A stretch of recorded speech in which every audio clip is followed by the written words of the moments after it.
So SummerSlam 2020 is in the books. NXT Takeover 30 in the books. And now we're going forward to Payback, which is next week. And I will say that I did enjoy the SummerSlam weekend. For them having no crowd, I thought that it was a fairly good show. I felt that, them inviting people in the WWE universe to be on the screens that they had set up in the WWE Thunderdome, I thought that was nice. Them piping in the crowd noise, it did feel good. It sounded good. And at some points though, it kind of because I wasn't paying too much attention to it, but I did notice at some points where there should have been some type of cheering or whatever, there was booing. Like, they were booing at certain points when the face was standing tall, during the match, or had control of the match. So it was kind of, I'm not sure if that was on purpose for some points or not, but ultimately they did a good job with the crowd noise and everything, especially for no fans to be in attendance. So it had that feel, because like when you're watching the show, you're not really paying attention to the crowd anyway that much. So when you're just paying attention to the show, when you hear the crowd noise and everything, it was nice. Now, like I said, I enjoyed the night. I did not watch the pre-show. Apollo Crews did retain his United States Championship against MVP. Asuka and Bayley kicked off the show. Bayley retained, but I'm going to go into that when I get to Sasha Banks defending her Raw Women's Championship against Asuka. Now, if you're unfamiliar with the channel or these videos, I don't necessarily go into I'm not here to grade the match. I'm not here to I could pretty much just tell you if I like some shit and if I didn't. That's pretty much all this is. Street Profits retained the Raw Tag Team Championships against Angel Garza and Andrade. And I will honestly just say that I hope that feud is over. I don't think it's going to be over, because I think that we're probably due for some more Zelina Vega and Bianca Belair stuff. Then also too, it seems like they're recycling the same people on television just due to everything going on with COVID and travel restrictions, and just some people opting to stay home and everything. So who knows? But hopefully soon that this storyline is over. Because I want more for the Street Profits. I want them to face someone that they can't beat. That's what I want to see. Like, build the Street Profits up to be, we want the smoke, and then next thing you know, some big badass team that they, really, can't beat. Someone like the Viking Raiders, where, these guys are, way, they're more, they're bigger than Montez, but Angelo, may have some trouble with them too. I just want to see them, like, I like the baby face, getting squashed and everything, and them trying to come back, and the big monster heels. But we'll see. We will see. So we had Mandy Rose versus Sonya Deville, no disqualification match.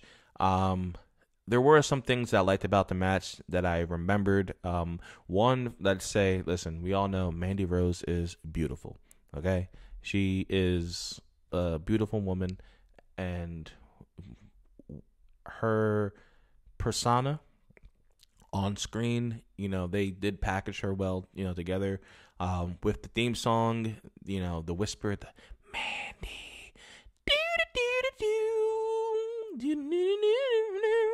I feel like she's everything that Ava Marie could have been. Just saying. I'm not sure, she's not the greatest in-ring competitor, but she can get by.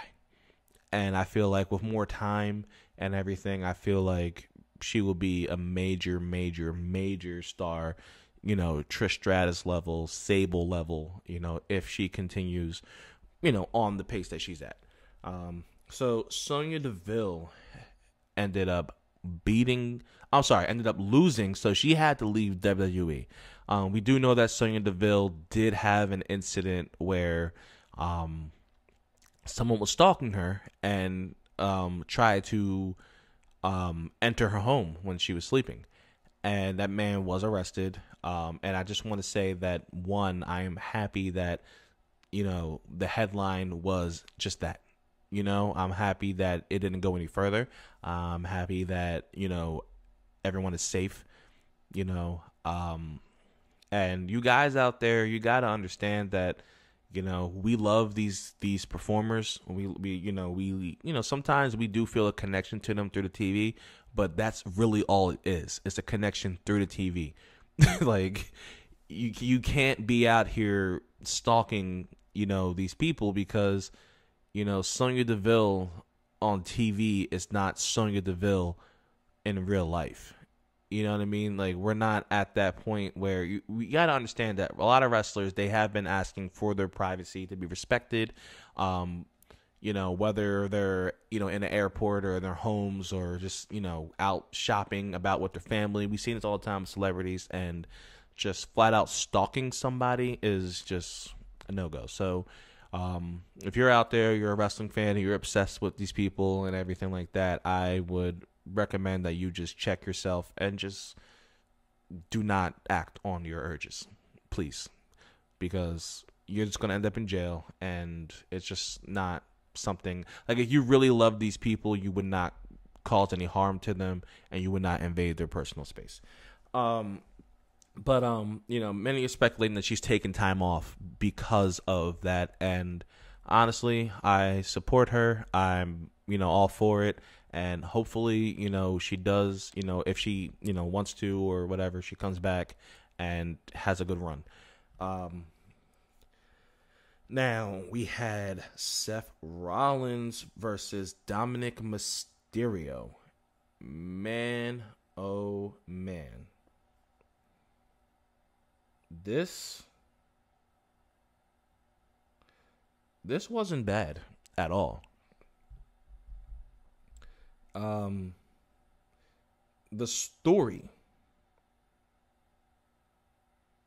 storytelling in this, for me, was amazing. Just the fact that, a few weeks ago, like months ago, whatever, I didn't care about the Rey Mysterio and Seth Rollins beef.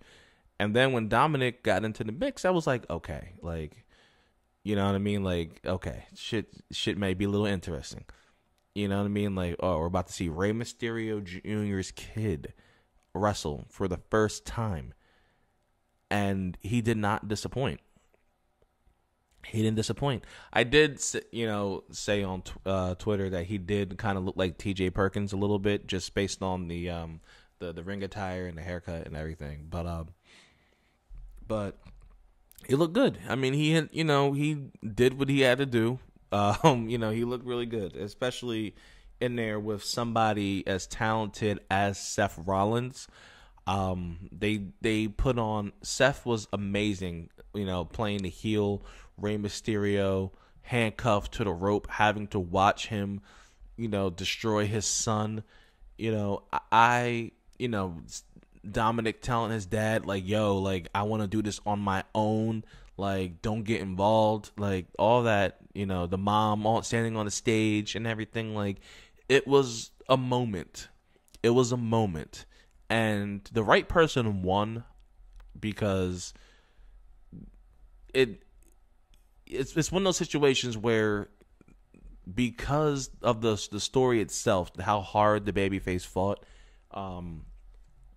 that is a win in itself sometimes. When you see someone who did so much but still lost, that right there. So I'm actually excited to see where this goes. I don't know if it's going to be a situation where, maybe it's a tag match, between Mysterio, father and son, versus Rollins and Murphy. I I would hope, but I would honestly want for Mysterio to interact with other people as well, after this. I know I'm kind of rushing it, but I am invested in what Dominic Mysterio is going to do and what he's going to be in WWE. All right, moving on.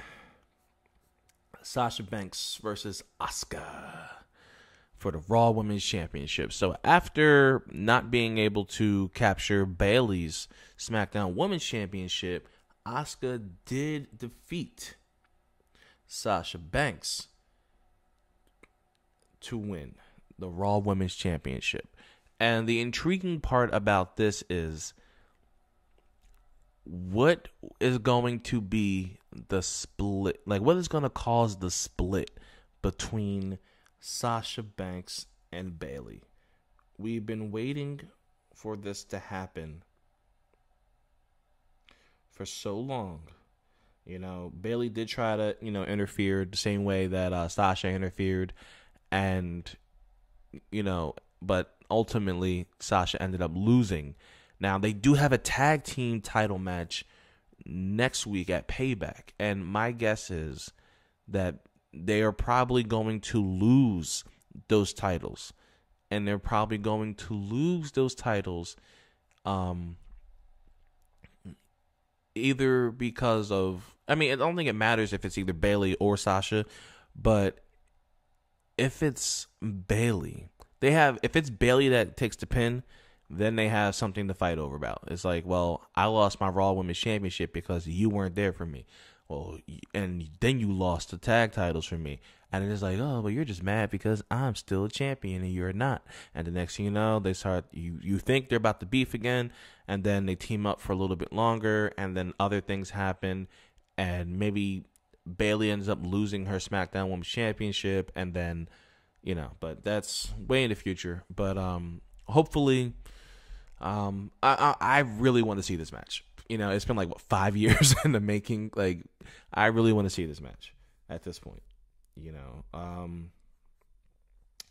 And then we ended the show with I'm sorry. We didn't end the show with this. So WWE Championship match: Drew McIntyre versus Randy Orton. Pretty solid match. Don't really have much to say. I like the finish being, the what the fuck is it called? I don't even know what that pin is called. But I like the finish being what the finish was, where they get you in one of those little trick pins. Please tell me what that pin is called. I know the roll ups, I know all that, but it's the one with the shoulders, and they grab the shoulders and they do the thing and whatever. It's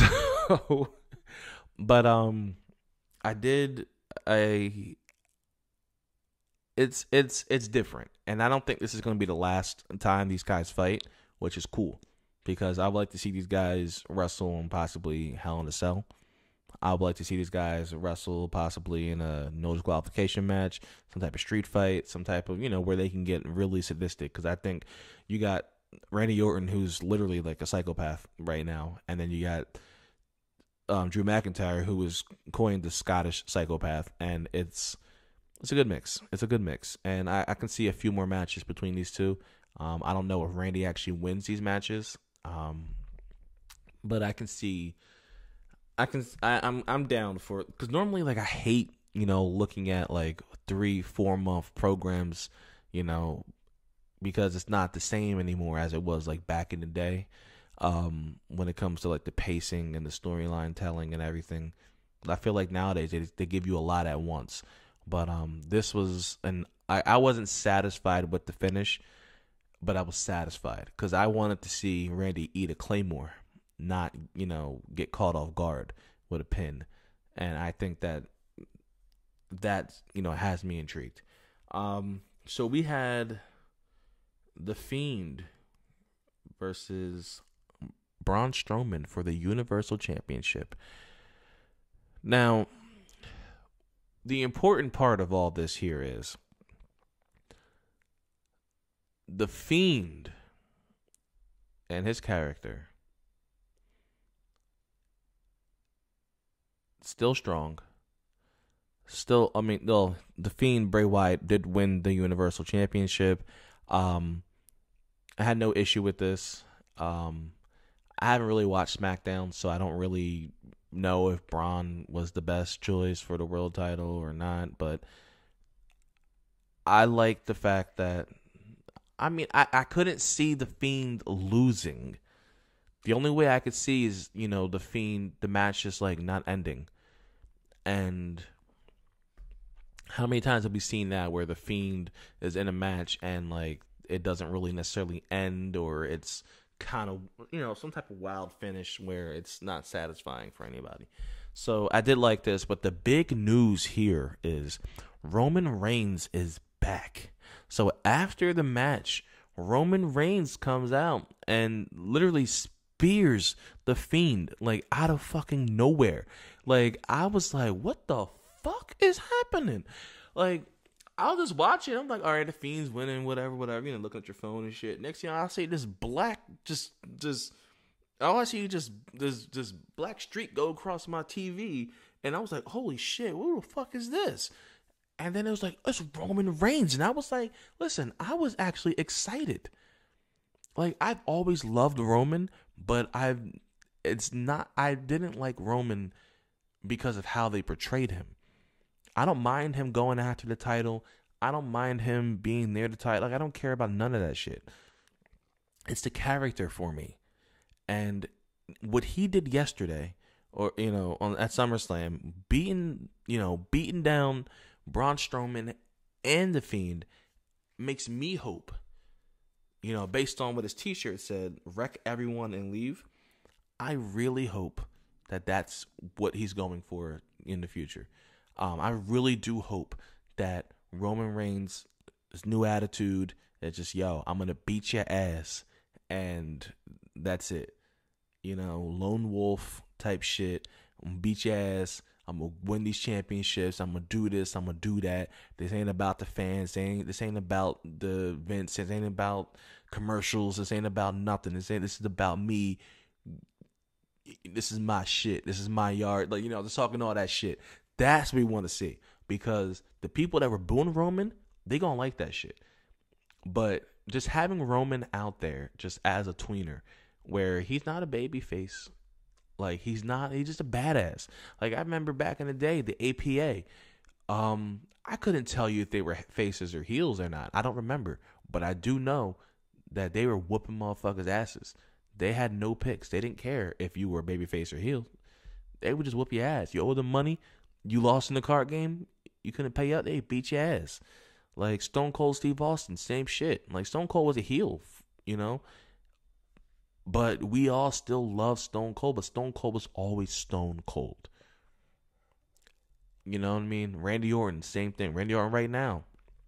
Like, sometimes, like, some heels are, when you allow someone to, instead of making someone a heel or a baby face, you need to make someone just have an identity. And then with that identity, you tweak things based on their interest and their disinterest. So if you have someone who, and this is what I liked about NXT, where a lot of times it's like, it's enjoyable to watch, a Johnny Gargano or Tommaso Ciampa turned heel or something, because it's like you're invested, because it's mostly about the wrestling, but it's characters. It's not, it's stuff that you are able to, take time and get invested in. And also NXT, has a different formula where you're not going to see the same people every week on the show, which I think is a good thing too. But Roman's back. And also, speaking of NXT Takeover, I did not do a video for NXT Takeover. I haven't done any NXT videos or anything outside of Monday Night Raw, honestly. But NXT, Keith Lee lost the NXT championship? The NXT championship to, was it Karrion Kross? Who that's out there with Scarlett. I like them. This might actually my first time actually watching them, I believe. I'm not sure if they were at the last takeover or not, but this is my first time that I remember actually seeing them, and this guy looks fucking crazy. This guy looks fucking crazy. But many speculated that Keith Lee, was he going up to the main roster? And we found out last night that Raw is about to get limitless. So tonight, Monday Night Raw, August 24th, he's going to make his debut on Monday Night Raw. And hopefully this is not the end of his career. You know what I mean? Because we all know how it goes. You get excited about a debut, they debut. It's just cool for like a month. And the next thing you know, it's like, not a lot of people can carry the same momentum and get the same reactions that they got in NXT, when on the main roster. But one of the biggest takeaways for me, I did enjoy the Dakota Kai and Io Shirai match. I did enjoy the match. What really stole the show for me was Adam Cole and Pat McAfee. Honestly, I did not expect that match to be so good. I didn't expect Pat McAfee to be so athletic, I guess, if that makes sense. Because you think, oh, it's a punter. But, man, when he, off the top rope gets pushed and does a backflip, lands on his feet, runs up, jumps, and gets to the top rope, superplex, that shit is amazing. I really, really, really enjoyed that match. And it's only because it's my expectations were all right, what the fuck's what is this gonna be? It's kind of like Ronda Rousey's first match. It's kind of like when Stephanie McMahon fought was it Brie Bella, a few years back. It's what is going to happen here? And I like that. I was pleasantly surprised. So NXT Takeover, obviously it delivered. SummerSlam delivered as well. I do like the fact that the shows are actually kind of shorter now. They're not going 7 to 11. They're going 7 to 9:30, 7 to 10, which is pretty solid, especially for a pay-per-view. So let me know what you guys thought about the show, what you guys liked, what you guys didn't like. For me, Roman Reigns coming back was the best thing. And also, Dominic Mysterio versus Seth Rollins, Pat McAfee versus Adam Cole, and Io Shirai and Dakota Kai. So let me know what you guys thought. What was your favorite moment from the weekend? What are you expecting going forward?